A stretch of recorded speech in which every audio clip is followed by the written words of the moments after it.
Did you know what the most horrific jobs in the medieval period were?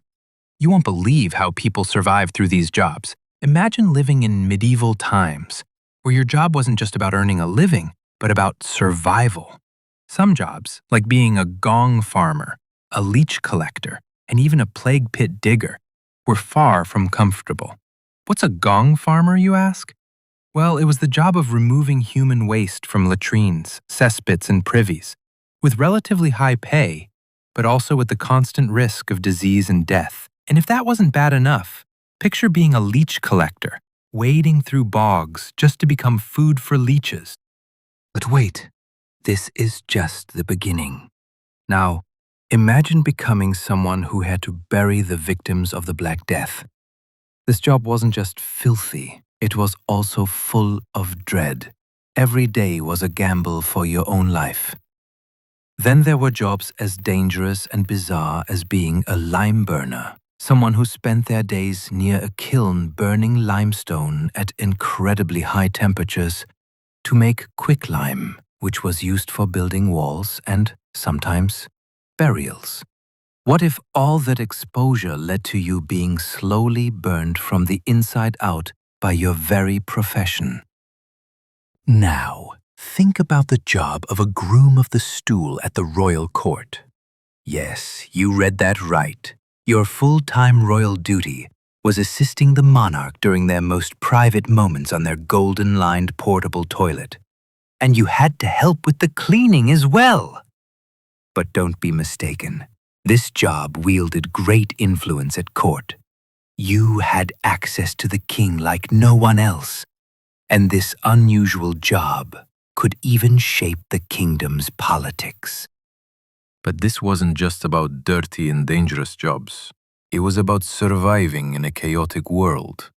In the medieval world, few jobs were truly safe. Even in the grand spectacle of royal tournaments, when knights jousted in extravagant competitions, it turns out many were injured, even killed, all in the name of honor and glory. But wait, there's more. How about being a rat catcher in the heart of the city, chasing down disease-ridden rats under the floors of houses, in dark alleyways, or even in castles?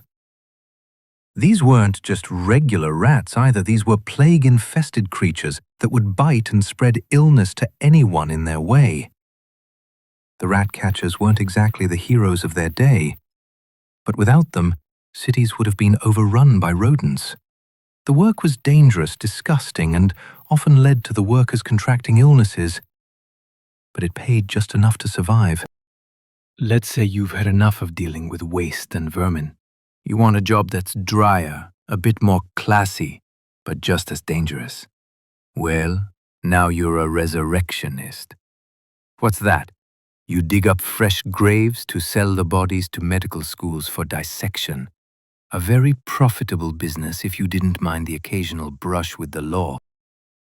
But these jobs weren't all about survival.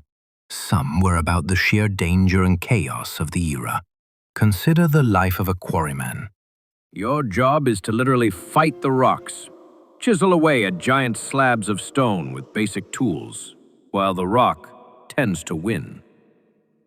The quarryman's life was full of risk. The chance of cave-ins, falling debris, or even injury from the tools was always present. But the pay was better than many other jobs, and the quarrymen were the ones who contributed to the creation of the grand cathedrals and castles we admire today. It wasn't glamorous, but it was essential.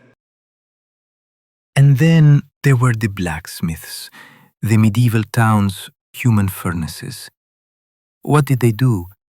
They made everything: horseshoes, armor, swords, nails, you name it, they forged it. And they did it in conditions so brutal that it could only be described as hellish. The forge was hotter than you could imagine. Temperatures soared to unbearable heights, and the deafening sounds of hammers striking metal filled the air day after day. The blacksmiths worked with a level of intensity and risk that few today would ever consider. Imagine working with molten metal, breathing in smoke, and never taking a break. That was the life of the medieval blacksmith.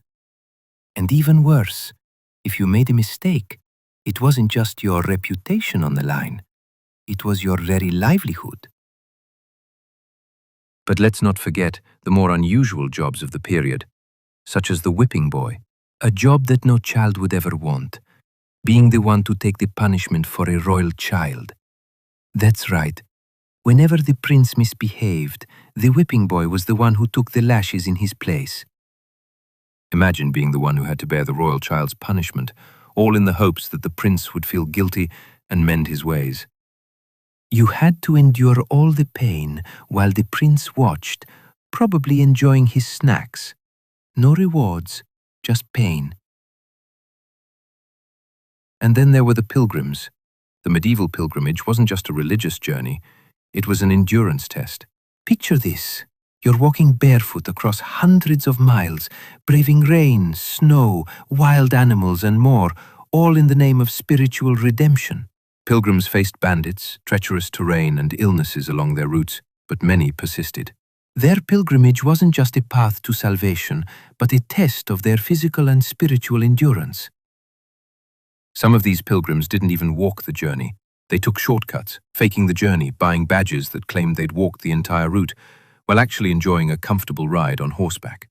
The church frowned on such cheats, but they existed nonetheless. The pilgrimage became an industry in itself, full of scams, but also full of sincere devotion. What's more, these pilgrimages helped connect Europe like never before. Towns prospered, thanks to the money pilgrims brought with them. Inns, taverns, and merchants flourished, all catering to the needs of these holy travelers. But the pilgrimage trail wasn't just about faith.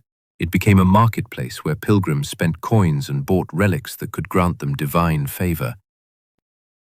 And speaking of faith, imagine being tasked with a spiritual journey of preserving the relics of saints.